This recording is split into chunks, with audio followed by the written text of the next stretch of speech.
बिस्मिल्लाहिर्रहमानिर्रहीम, अस्सलाम वालेकुम। मैं हूं मोहम्मद उस्मान और आप देख रहे हैं प्रोग्राम हरफराज और ये मकबूल जान के साथ। नाजरीन, डील और नो डील के मामले पर हुकूमत और अपोजिशन दोनों जानब से वज़रा और उनकी टीमें आमने सामने हैं।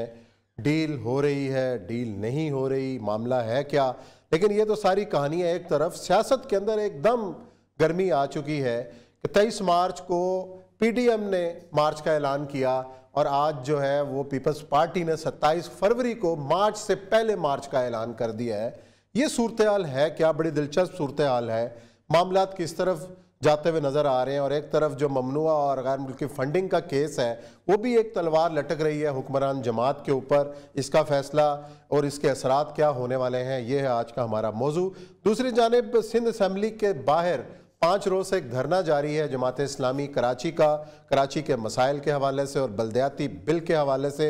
इसमें अभी क्या पेशरफ्त हुई है, मुतालबात सामने आए हैं और उसके ऊपर क्या रिएक्शन है हुकूमत का, इस पर भी होगी बात। और प्रोग्राम के आखिर में जिक्र होगा जमात इस्लामी पाकिस्तान के साबिक अमीर जनाब काजी हुसैन अहमद का, जिनकी आज बरसी है। काजी हुसैन अहमद की सियासत के ऊपर रोशनी डालेंगे, लेकिन बढ़ते हैं अपने पहले मौजू की जानिब। और बढ़ने से पहले आज मरीम नवाज साहबा ने गुफ्तगू की, वो सुन लें, फिर उसके बाद बात आगे बढ़ाते हैं।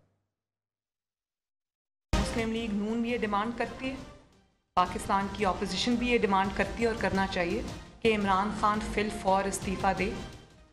झूठ बोलने के जुर्म में, लोगों से पैसे ऐंठने के जुर्म में, गैर कानूनी फंडिंग लेने के जुर्म में और उसको छुपाए रखने के जुर्म में, और उनकी जमात के ख़िलाफ़ कार्रवाई होनी चाहिए। जो 4 एम्प्लॉयज़ के नाम पर पैसा आया, उन अकाउंट्स की, उन एम्प्लॉयज़ की भी के ख़िलाफ़ भी कार्रवाई होनी चाहिए। और अभी तक जो PTI के अनडिक्लेयर्ड अकाउंट्स हैं, जो उन्होंने झूठ बोल के कंसील किए, उन सब के ऊपर जो है वो इन्वेस्टिगेशन होनी चाहिए। मुझे ऑनेस्टली नहीं पता कि जो अयाज सादिक साहब ने क्या बात की है और किसकी तरफ उनका इशारा था, मैं नहीं जानती। जब तक मैं उनसे ना पूछ लूँ, डील की ज़रूरत उन लोगों को होती है जिनकी आवाम के अंदर जड़ें नहीं होती और जो डील की तरफ देख रहे होते हैं, जैसे इमरान खान। मुस्लिम लीग नून सिर्फ एक चीज़ चाहती है, एक चीज़, और वो है free and fair election. Imran Khan का जो चेहरा है वो बिल्कुल पूरे पाकिस्तान को, बल्कि पूरी दुनिया को वाज़े नज़र आ रहा है। इंकशाफात जो उस रिपोर्ट्स में हैं, कौम का दिमाग चकरा के रह गया। ब्रांड आपका ये है कि नालायकी, नाअहली, करप्शन, झूठ, साजिश। जी, गुफ्तगू आपने सुनी मरीम नवाज साहबा की कि फिल फॉर इलेक्शन का मुतालबा किया और फ्री एंड फेयर इलेक्शन का मुतालबा किया। दूसरी जानिब पीपल्स पार्टी ने भी 27 फरवरी को लॉन्ग मार्च का ऐलान किया है। हमारे साथ कराची से मौजूद हैं सीनियर तज्जियाकार जनाब आमिर ज़िया साहब, और तुर्की में मौजूद हैं औरिया मकबूल जान साहब। दोनों को खुश आमदीद शो के अंदर। और यह साहब, आप इसे शुरू करूंगा कि मरीम नवाज साहबा ने भी डील की खबरों की तरदीद की है कि कोई डील नहीं हो रही, हमारा सिर्फ एक ही मुतालबा है कि फ्री एंड फेयर इलेक्शन कराए जाएं, फिल फोर कराए जाएं, और फॉरेन फंडिंग केस का भी उन्होंने हवाला दिया है। और ये जो इस मार्च से पहले मार्च का जो एक पत्ता फेंका है पीपल्स पार्टी ने, इसको क्या देख रहे हैं? टाइमिंग कितनी इंपॉर्टेंट है? एक तरफ फॉरेन फंडिंग केस है, दूसरी जानब 27 फरवरी को ये वाला मार्च, फिर मार्च में फिर मार्च। तो ये मार्चों की जो हकीकत है, जो मार्चों का जो एक चलन है, ये किस तरफ, इसका एंड क्या नजर आ रहा है आपको?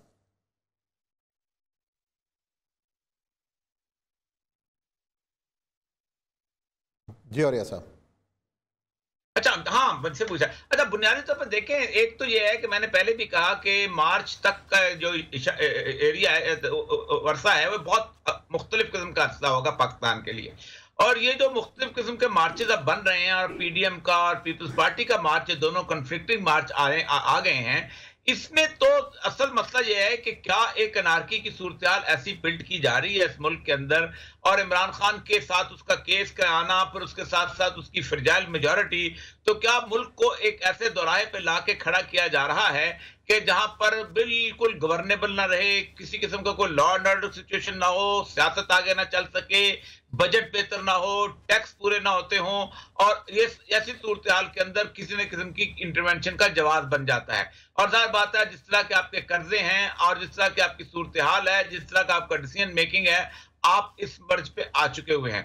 पीपल्स पार्टी ने पहले भी, मैं बड़े बड़े वसूख से कह रहा हूं, पहले भी बहुत दफा रास्ते दिए हैं और हमने उसके बारे में डिस्कस भी किया है। ये आखिरी दफा जब 31 लॉज पेश हुए थे, इसमें पीपल पार्टी ने खास तौर पे रास्ता दिया। उससे पहले सेनेट के इलेक्शंस के अंदर ये सूरत-ए-हाल हुई। उसके बाद जो है दोबारा जब सेनेट की जो है उसने लीडर ऑफ द अपोजिशन के जमाने में ये एफर्ट हुई।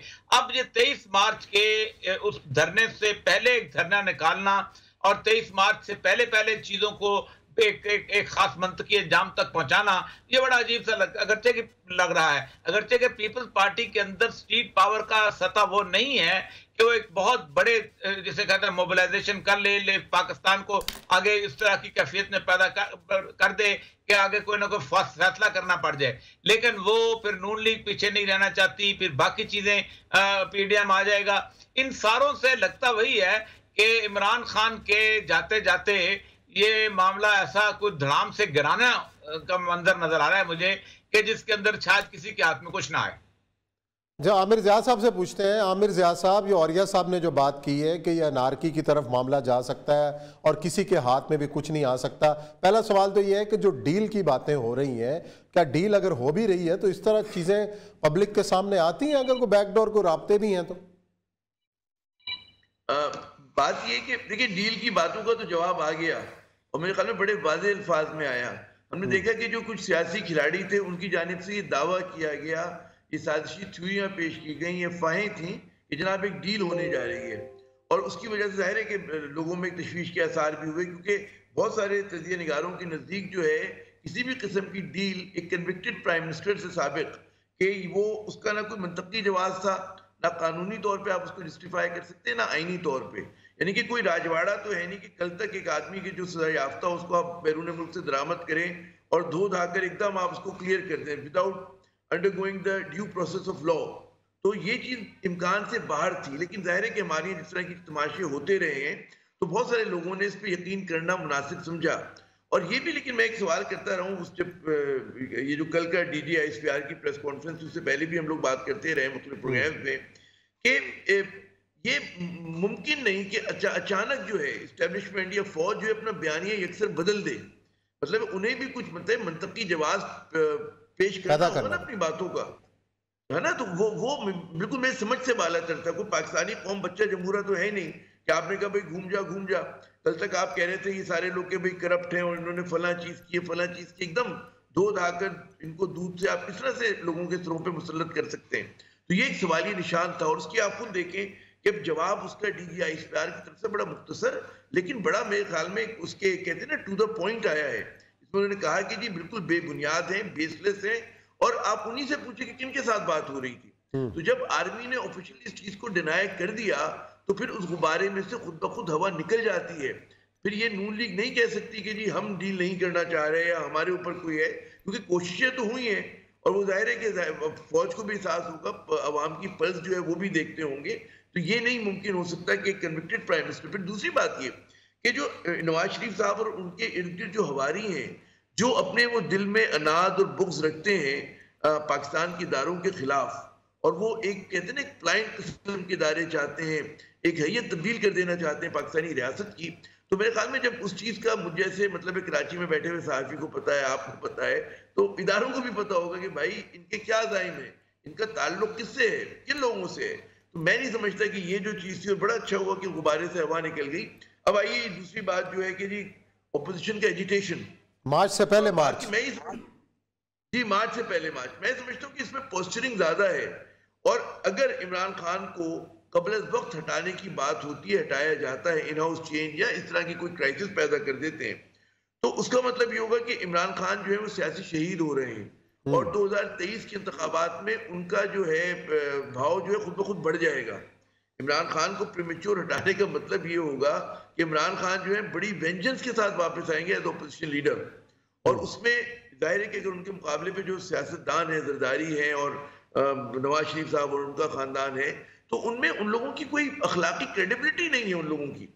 इमरान खान से बहुत शिकायतें कि जी बड़े गलत फैसले किए, मईशत तबाह कर दी, गवर्नेंस के इशूज हैं, हम उस पर तकरीर कर सकते हैं, कश्मीर इशू पे उन्होंने कॉम्प्रोमाइज किया, बहुत सारी बातें कर सकते हैं, लेकिन अभी भी क्रेडिबिलिटी के लिहाज से मैं समझता हूँ कि वो पीपल्स पार्टी और नून लीग की क़यादत के मुकाबले में ज़्यादा बड़े हैं, कदावर हैं और वाहिद सब वो कौमी रहनुमा हैं कि जिनकी जड़ें जो हैं चारों सूबों में हैं और वो कहते हैं ना लसानियत से बाहर है। मतलब ये नहीं हो रहा कि नवाज शरीफ साहब सिर्फ सेंट्रल पंजाब के लीडर हैं और जनाब बिलावल भुट्टो साहब जो है उनकी असल जड़ें जो है वो अंदरूनी सिंध में है। जो असल बात है इमरान खान की, उनका स्पीकिंग भी उनका फॉलोअर है, पश्तून भी है, पंजाबी भी है, सराइकी भी है। तो एक अक्रॉस द बोर्ड जो एक जमाने में एजाज पाकिस्तान पीपल्स पार्टी को हुआ करता था वो पीटीआई को है। वो कि इनकी मतलब है जो पॉपुलर सपोर्ट है वो यकीनन इरोड हुई है। तो मैं समझता हूँ कि पोस्टरिंग ज्यादा होगी और ये जो संजीदा ओपोजिशन लीडर उन्हें भी पता है कि हमें एक पॉइंट से आगे, पॉइंट ऑफ रूबिकॉन से आगे नहीं जाना, नो रिटर्न से आगे नहीं जाना। अगर क्योंकि जाते हैं उस्मान साहब, उसका नतीजा फिर एक ही होगा, जैसे कि और ये साहब ने बिल्कुल सही कहा कि जनाब फिर किसी के हाथ में कुछ नहीं आएगा और फिर कोई और किसी और फॉर्मूले की बात हो रही होगी जो यकीनन अब भी लोग डिस्कस करते हैं। मैं नहीं समझता कि इस हद तक जाएंगे, तिलों में तेल नहीं है इसमें इख्तिलाफ के कि कोई डिसाइसिव मूवमेंट चला सकें। जी और ये साहब इन तिलों में तेल नहीं है। जी बिल्कुल नहीं, मैं सही कहा। पीपल्स पार्टी एक जमाने में बड़ी जबरदस्त उनकी स्ट्रीट पावर होती थी, खुद जलसे करते हुए बहुत जबरदस्त। भुट्टो साहब ने क्या क्या जलसे नहीं किए। फिर 83 की मूवमेंट की उन्होंने किसी ना किसी हद तक मार खाई और जालक का माशला देखा। लेकिन अब तो वो 4 बंदे हैं लाहौर में नहीं ला सकते। यही हाल नून लीग का है कि अगर उनके साथ मौलाना फजल रहमान पीछे हट जाएं और वो जो मदरसे के तालिबान और बाकी सारे जो उनके फॉलोअर साथ ना हो तो पीछे कुछ नहीं है। जलसे करना जो है इससे मूवमेंट्स नहीं होती। जलसे आप 2000 जलसे भी पाकिस्तान में कर लें कुछ नहीं होता। लेकिन अगर तो ये किसी एजेंडे के तहत ये चल रहा है और समझा जा रहा है कि पाकिस्तान में जो मौजूदा सिस्टम है ये डिलीवर नहीं कर पाएगा और हम ना अपने कर्जे उतार सकेंगे, ना अपनी माशी हालत को बेहतर कर सकेंगे, ना हम इस तरह की सूरत में आएंगे कोई डिसीजन ले सकेंगे हम चीन की तरफ जाना है या अमेरिका की तरफ जाना है। आज ही मैं यहाँ पर एक बांग्लादेश के बहुत बड़े आदमी से बात कर रहा था तो उन्होंने कहा कि बांग्लादेश ने अपनी जिंदगी में पहली दफा हसीना वाजिद ने इंडिया को इनकार किया है और इंडिया को कहा है कि हम क्वाड में शामिल नहीं होंगे कि हमारा मफाद चीन के साथ वाबस्ता है। और इंडिया की बहुत सख्त नाराजगी वहां पर सूरत हाल होगी। बहुत बड़े आदमी थे बांग्लादेश के, जहां उनकी अपनी पार्टी के बंदे जो थे। अब वहां बांग्लादेश जैसा मुल्क ये डिसीजन ले पा रहा है, हम नहीं डामाडोल। जहां के अंदर सीपैक का सबसे बड़ा प्रोजेक्ट गुजर रहा है, जहां से वो रोड गुजर रही है ग्वादर पोर्ट जहां पर है, तो ये फैसले कौन करेगा, किस वक्त करेगा? क्या इमरान खान को कुछ सांस लेने देगा या अगर नवाज शरीफ आ जाए तो वो फैसले करेंगे अमेरिका से आजाद हो गए क्या ज्यादा? ये है क्राइसिस पाकिस्तान का। और इस क्राइसिस के अंदर अगर कुछ पॉलिटिकल पार्टीज प्ले विद करती हैं और कुछ और लोग आके वो जो एक पब्लिक अपराइजिंग की सूरत हाल बना लेते हैं, एक तूफान सा खड़ा कर देते हैं, उस बहाने में अंदर इंटरवेंशन हो जाती है तो ये सब कुछ खराब हो जाएगा। और जहां तक इस बात का ताल्लुक है कि नून लीग या ये लोग जो हैं ये इमरान खान को वक्त से पहले ये कभी भी नहीं करेंगे। आमिर जाद साहब बिल्कुल ठीक कहते हैं, इमरान खान साहब की सारी बुराइयां अच्छाइयों में तब्दील हो जाएंगी और इमरान खान का उनका कहा जाएगा कि जो तो काम कर रहा था आपने सीढ़ी उसके नीचे से खींच ली। इसका मतलब ये है मलबा जो है वो नून लीग पे गिर जाएगा या पीपल्स पार्टी पे गिर जाएगा और ये बाकी जो है मुकम्मल तौर पे दोबारा इलेक्शन के अंदर आने के काबिल नहीं होंगे। और ये सब आपने जो पॉइंट उठाया है और आमिर ज़िया साहब ने भी बात की कि सियासी शहीद नहीं बनने देना चाहते अपोजिशन, लेकिन यही इसका मतलब ये है आमिर ज़िया साहब के खामोश मुफाहमत पीपल्स पार्टी और मुस्लिम लीग नून की क़यादत के दरमियान है कि इमरान खान पूरे 5 साल मुकम्मल करें। जी बिल्कुल। बात यह है कि देखें अब तक 2002 से जितने इंतखाबात हुए हर पार्लियामेंट ने अपनी मियाद पूरी की, वजीर आजम कोई नहीं कर सका। मुझे लग ये रहा है मतलब है कि इमरान खान कोई इस मुल्क में खाकम बदहन कोई हादसा हो जाए, कोई बहुत बड़ी बात हो जाए वो अलग है, लेकिन अगर आप तमाम फैक्टर्स देखें तो मैं समझता हूँ कि इमरान खान इस वक्त उस पोजीशन में है कि गालिबन वो कारनामा जो अब तक किसी ने अंजाम नहीं दिया, बेनज़ीर भुट्टो नहीं कर सकी, नवाज शरीफ नहीं कर सके, तो और जुल्फ़िकार अली भुट्टो साहब के दौर से अब तक नहीं हुआ, तो उसमें वो ये कारनामा अंजाम दे पाए। और उसमें यकीनन बहुत सारे इफ्स एंड बट्स हैं क्योंकि पाकिस्तान जैसा एक बड़ा वोलेटाइल हमारा मुल्क है और यहाँ पे आलमी साजिशें भी बहुत ज़्यादा हो रही हैं और हमारे अंदर अपने कंट्रडिक्शन बहुत ज़्यादा हैं। लेकिन अगर चीज़ें जिस तरह से चल रही हैं, क्योंकि एक बहुत गालिब हमारा इस्टेब्लिशमेंट में भी एक राय है और हमारी सियासतदानों में भी राय है कि जी ये सिस्टम चलते रहना चाहिए। अगर दूसरी राय ये हो सकती है कि जी इस सिस्टम को उखाड़ कर फेंक दें, उसकी जगह कोई और सिस्टम लाए। लेकिन वो सिस्टम लाने के लिए इसका मतलब है जितने मौजूदा सियासी क़यादत है वो इरेलेवेंट हो जाएगी।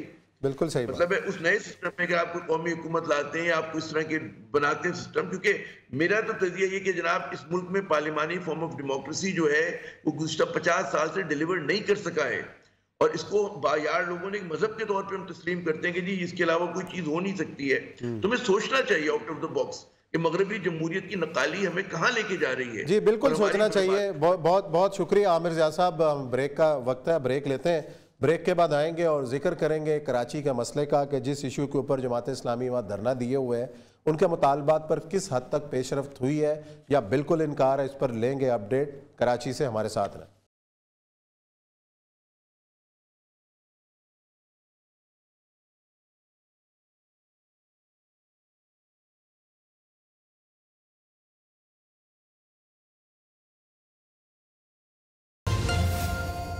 जी नाज़रीन, ब्रेक के बाद आपको खुशामदीद कहते हैं। शहर कायद कराची में कराची के मसाइल के हवाले से और ख़ास तौर पर बल्दियात का जो नया बिल मंजूर हुआ है उस हवाले से गुज़िश्ता 7 रोज़ से जमात इस्लामी कराची का धरना जारी है। दिन रात लोगों की बड़ी तादाद वहाँ मौजूद है। क्या मुज़ाकरात में अपडेट हुई या हुकूमत सिंध के नुमाइंदों ने को मुज़ाकरात किए जमात इस्लामी कराची की क़यादत के साथ? तमाम तर मामलात पे अपडेट लेने के लिए हमारे साथ मौजूद हैं फवाद अहमद, नई बात प्रोग्राम के सीनियर एंकर हैं। उन्हीं से पूछते हैं कि वो जलसा गाह में इस वक्त मौजूद है धरने के मुकाम पर। अपना फवाद बताइएगा कि क्या सूरत हाल है, कितना मजमा मौजूद है वहाँ पे, और 7 रोज़ से बारिश और सर्दी के बावजूद भी लोग वहाँ बैठे हैं, तो हुकूमत सिंध के नुमाइंदों की कोई बातचीत शुरू हो पाई है या अभी तक इस मजमे को उन्होंने इग्नोर कर रखा है? बहुत शुक्रिया उस्मान साहब।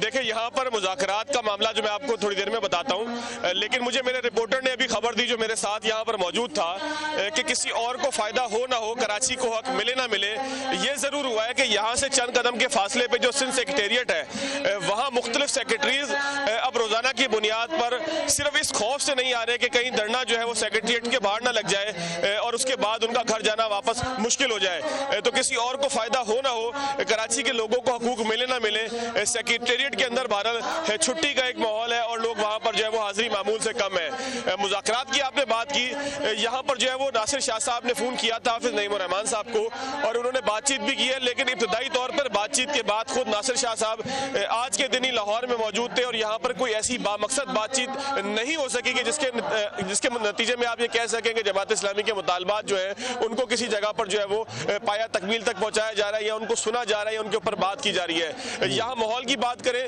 2 रोज पहले यहाँ पर शदीद बारिश हुई जिसके अंदर तमाम इंतजाम जो थे वो दरम बरम हो गए। गो के जमात इस्लामी की क़यादत ने, कारकुनान ने कोशिश की थी कि यहाँ पे तरपाल के ऊपर प्लास्टिक डालकर हालात को मजीद खराब होने से बचाया जाए, लेकिन बहरहाल बारिश इतनी शदीद थी कि यहाँ पर हमने देखा कि निज़ाम दरम बरम हो गया।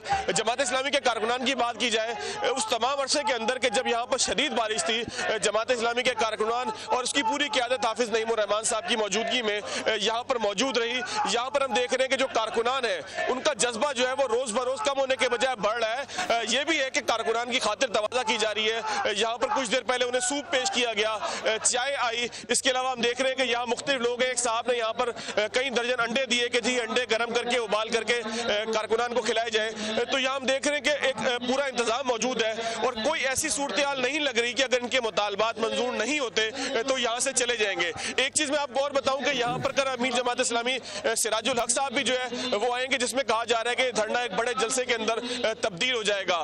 तो ये यहाँ की सूरत हाल है। यहाँ स्टेज से जो है मुख्तलिफ ऐलानात के साथ साथ मुख्तलिफ लोग मुख्तलिफ वफूद की सूरत में यहाँ पर आ रहे हैं जो यहाँ पर जमात इस्लामी से ज़ाहिर यकजहती भी कर रहे हैं। और हम यहाँ पर देख रहे हैं कि शहर के मुख्तलिफ तबकात, उसमें दीनी जमातों के लोग भी हैं, वकीलों के नुमाइंदागान भी हैं, यहाँ पर स्कूलों के बच्चे भी हैं। और मंडे को हमने देखा था पीर को, जो गुज़िश्ता पीर है, कि यहाँ पर खवातीन की एक बड़ी तादाद भी मौजूद थी। अच्छा, तो ये सारी सूरत हाल है और महसूस ये होता है कि ये धरना खत्म होने के बजाय ये लंबा होगा। लेकिन ये तमाम दूसरी जो सियासी जमातें हैं, MQM है या बाकी तहरीक इंसाफ है, उसको भी इस बिल के हवाले से तहफ़्फ़ुज़ात हैं। तो क्या दीगर सियासी जमातों की क़यादत या उनके कारकुनान भी इस धरने में आके इज़हार यकजहती कर रहे हैं या जमात इस्लामी की ये सोलो फ्लाइट है? देखें जी, जमात इस्लामी के अमीर हाफिज नईम रहमान साहब से जब मैंने गुज़िश्ता हफ्ते या 2 हफ्ते पहले एक प्रोग्राम किया इदारा नूर हक में, वहाँ मैंने उनसे पूछा कि जी आप ये सोलो फ्लाइट करेंगे या दीगर जमातें जो इन्हीं मामलात के ऊपर बात कर रही हैं, दीगर जमातें जो इस बिल के हवाले से तहफ़्फ़ुज़ात का इज़हार कर रही हैं, उनको भी साथ लेके चलेंगे। तो वहाँ हाफिज नईम रहमान साहब ने फरमाया था कि हमें किसी जमात के ऊपर एतमाद नहीं है और ये तमाम वही लोग हैं जो किसी न किसी सूरत कराची को इस हाल पे पहुँचाने के जिम्मेदार हैं।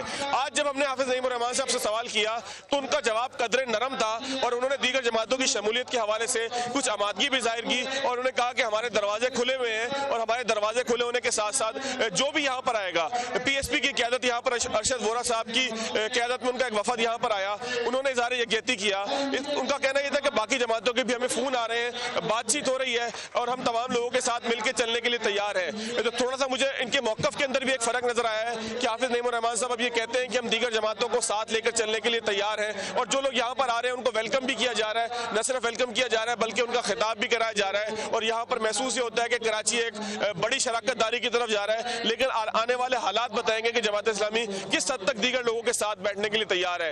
एक सवाल यहाँ पर मैंने सैयद अब्दुल रशीद साहब जो जमात इस्लामी के एमपी हैं, मैंने उनसे पूछा कि आप असेंबली के अंदर, असेंबली के जब मेंबर हैं तो असेंबली में क्यों नहीं लेके जाते जब दीगर वुज़रा भी ये कहते हैं कि जमात इस्लामी असेंबली की बात को असेंबली में करे। तो उनका कहना था कि ये बिल जो है वो 6 मिनट के अंदर टेबल हुआ और उसके बाद मंजूर हो गया। तो ऐसे बिल जिसके ऊपर बहस ना कराई जाए, असेंबली के अंदर एक आमराना रवैया हो, तो वहां पर आप क्या तवक्का करते हैं कि असेंबली के अंदर हम किस जगह पर जाकर क्या बात करेंगे। साथ साथ उनका कहना भी यह भी था कि असेंबली के फोरम को हम छोड़ेंगे नहीं बल्कि जहां मौका मिलेगा वहां अपने मौक़िफ़ का इज़हार भी करेंगे और अपनी बात भी रखेंगे। जी अच्छा, एक आपने ये देखा कि जो गवादर में कामयाब धरना हुआ और उसके बाद मुतालबात भी मंजूर किए गए और उस धरने के रूह रवां मौलाना हिदायतुर रहमान साहब भी इस धरने के अंदर शरीक थे। क्या जमात इस्लामी कराची उसी पैटर्न को फॉलो करने के चक्कर में है कि एक तवील दुरानिये का धरना दिया जाए और जब तक मुतालबात तस्लीम नहीं होते उस वक्त तक ना उठा जाए?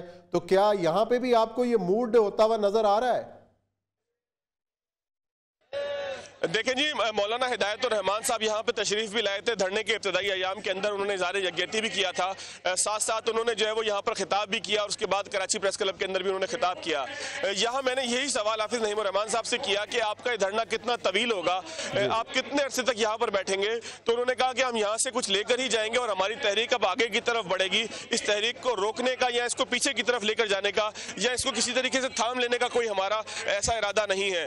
तो ये कहा जा सकता है कि जब तक कोई बामकसद बातचीत नहीं होगी या कोई बातचीत नहीं होगी तो उस वक्त तक शायद जमात इस्लामी यहाँ से ना जाए। आज 7 रोज गुजरने के बाद कल पूरा एक हफ्ता हो जाएगा। पिछले जुम्मे को धरना यहाँ शुरू हुआ था, या हमने मुख्तलिफ कारकुनान से भी बात की या हमारे जो मुख्तलिफ इलाकों से आए हुए लोग थे उनसे भी बात की।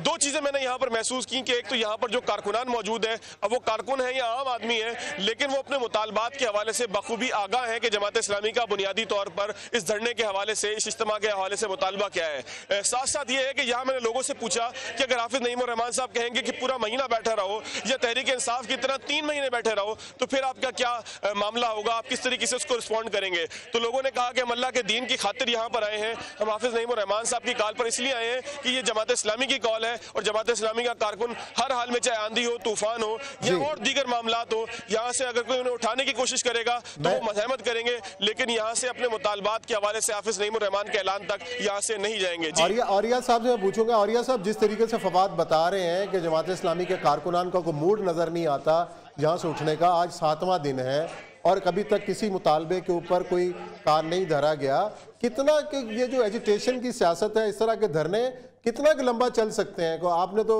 सियासी तारीख देखी है, क्या समझते हैं कि जमात इस्लामी के कारकुन इस धरने को प्रोलॉन्ग कर सकते हैं?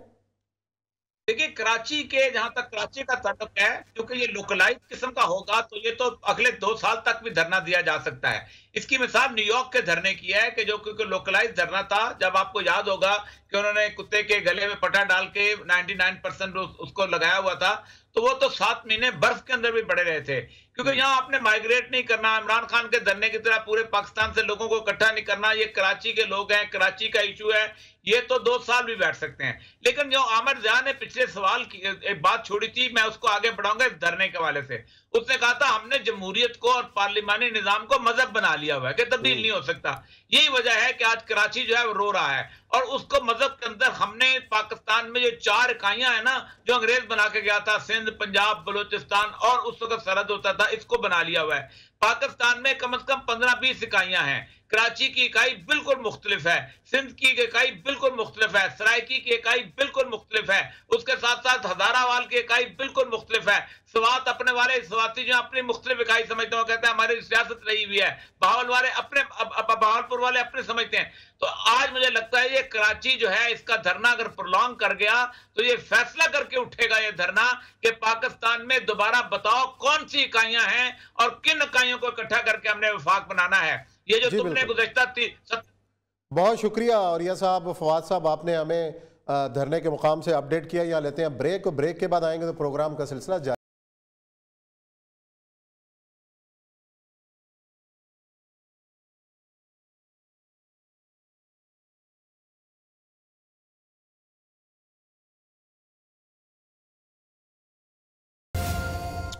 जी नाज़रीन, ब्रेक के बाद आपको खुशामदीद कहते हैं। आज जमात इस्लामी पाकिस्तान के साबिक़ अमीर जनाब काजी हुसैन अहमद की बरसी है।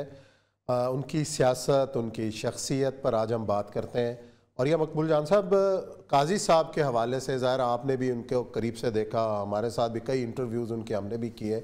जो शख्सियत थी काजी हुसैन अहमद की, आज की जो लीडरशिप है, ओवरऑल जो पाकिस्तान की सियासी लीडरशिप है, उनमें उनके उस मुकाम को या उनकी शख्सियत को आप किस तरीके से देखते हैं? मेरा ख्याल है कई सालों के बाद काजी साहब की शख्सियत ऐसी पैदा हुई थी जैसे आलमी सतह की शख्सियत होती थी। मतलब मौलाना मौदूदी शख्सियत थे कि जिनको पूरी दुनिया में, अरब वर्ल्ड में भी लोग जानते थे, लेकिन उनकी इल्मी सतह पर उनको जाना जाता था, उनकी तफहीम के काम से, बाकी चीज़ों से। लेकिन काजी साहब को तो एक वाइब्रेंट लीडर के तौर पर आप देखें, ये तुर्की जहां मैं इस वक्त बैठा हूं, जहां काजी साहब ने नजमुद्दीन अरबकान के साथ इतने बड़े जलसे से खिताब किया था कि पूरे का पूरा इस्तांबुल शहर उमड़ कर आ गया था, बल्कि तुर्की से लोग जो थे वो यहाँ आए थे। काजी साहब जहां पर भी मुस्लिम उम्मा के साथ कुछ हो रहा होता था, काजी साहब का मकाम और काजी साहब का मर्तबा ऐसा था तो काजी साहब खुद पहुंच जाते थे। अफगानिस्तान के साथ उनका एक साथी ताल्लुक था, क्योंकि वो खुद अफगान थे और उस सारी की सारी मूवमेंट को जानते थे और उनको पता था और उनका एहतराम भी पाया जाता था। आप देखिए बोस्निया की जब सूरत हाल हुई तो काजी हुसैन अहमद वहां पहुंचे, इसमें चेचिया का मामला हो तो काजी हुसैन अहमद वहां पहुंचे। कौन सी ऐसी जगह है जहां काजी साहब का जो है आपको वजूद नजर नहीं आता, एक ऐसे वाइब्रेंट, जिसे कहता है एक जिंदा लीडर के तौर पे। और वो वाकई पाकिस्तान के अंदर तो नहीं, पूरी दुनिया में उनकी कमी आज महसूस होती है। और सबसे बड़ी बात यह कि लोगों को इकट्ठा करना, मजहबी लोगों को, जैसे सियासतदानों को इकट्ठा करने के लिए नवाब नसरुल्लाह की लोग याद करते हैं आज उनको, वैसे ही काजी साहब जो थे, एक प्लेटफॉर्म पे काजी साहब ने जिस तरह लोगों को इकट्ठा किया। आप खुद सोचें कि जमात इस्लामी मौलाना मौदूदी से लेके मियां तुफैल मोहम्मद तक हर वक्त मजहबी ताकतों के निशाने पे होती थी। कोई इसको कहता था कि ये अकायद गलत है, कोई कहता था ये अकायद गलत है, कोई कहता था सहाबा की शान में गुस्ताखी की है, कोई कहता था ये किया है। काजी साहब ने जिस वक्त उनको इकट्ठा किया है तो काजी साहब की फरासत का आलम यह था कि वो तमाम उलमा जमात इस्लामी को भी बहैसियत एक मुसलमान और एक साले तंजीम के तौर पे मानना शुरू हो गए, तो उनके साथ चलते थे। बिल्कुल ऐसे ही है। मौलाना शाह अहमद नूरानी के साथ उनका ताल्लुक देख लें, या बाकी मौलाना समीउल हक के साथ, इलामा साजिद नकवी के साथ, जो मिली यकजहती कौंसिल का जो क़याम है वो भी काजी साहब का ही गिना जाता है कि उन्होंने इन सबको इकट्ठा किया। और जो मैं अर्ज करूं आपको, मशहद में इमाम रजा का जो मकबरा है, वहां एक मस्जिद है। उस मस्जिद के आगे वो कहते हैं कि यहाँ जो मुसल्ला है, ये अपना सिर्फ यहाँ पर इमाम मेहदी जो है वो जब तशरीफ लाएंगे तो वो नमाज पढ़ाएंगे, तो वहाँ कोई इमाम नहीं होता बल्कि सामने मुकब्बर खड़ा होता है कि वो वहाँ पर कहता है। लेकिन आप देखें कि काजी हुसैन अहमद साहब को उन्होंने बाकायदा कहा कि आप यहाँ पर नमाज पढ़ाएंगे, तो काजी हुसैन अहमद ने कहा कि फिर हमारे यहाँ अच्छा नहीं लगता कि सामने मुंह करके कोई शख्स खड़ा हो, मुकब्बर हो, तो उन्होंने मुकब्बर हटा लिए। इतना इस हद तक काजी साहब की इज्जत और एहतराम ईरान के अंदर भी पाया जाता था, जहाँ के मसलकी तौर पर बिल्कुल अलहदा थे। और वो काजी साहब जो थे वो मुकादा वहां इतनी शानदार फारसी जबरदस्त किस्म की चीजें पढ़ा करते थे, बल्कि इतने शानदार छोटे छोटे उनके लतीफे हैं कि जो इतने खूबसूरत मुस्कुराहट के साथ सुनाया करते थे कि जिसका आप तसव्वुर नहीं कर सकते। और पूरे के पूरे ताजिकिस्तान के अंदर, उज्बेकिस्तान के अंदर, किर्गिस्तान। दूसरी बात यह है कि अल्लामा इकबाल के हवाले से यहाँ काजी हुसैन अहमद साहब की जो शख्सियत है वो इतनी ज्यादा जबरदस्त शख्सियत थी, मुझे किसी बंदे को, या खादम हुसैन रिजवी साहब नजर आए उनके बाद, या फिर काजी हुसैन अहमद ऐसे थे कि अल्लामा इकबाल के ऊपर घंटों बोल सकते। अल्लामा इकबाल के हाफिज थे, मैं कहा इलामा इकबाल के हाफिज थे। अल्लाह ताला उनकी मग़फ़िरत करे, उनकी कब्र को नूर से भर दे। आज हम उनके लिए दुआ गो हैं और इसी नोट के साथ प्रोग्राम ख़त्म करते हैं। इंशाअल्लाह पीर को नए मौज़ूआत के साथ आपकी खिदमत में हाजिर होंगे। अपना बहुत ख्याल रखिएगा। अल्लाह हाफ़िज़।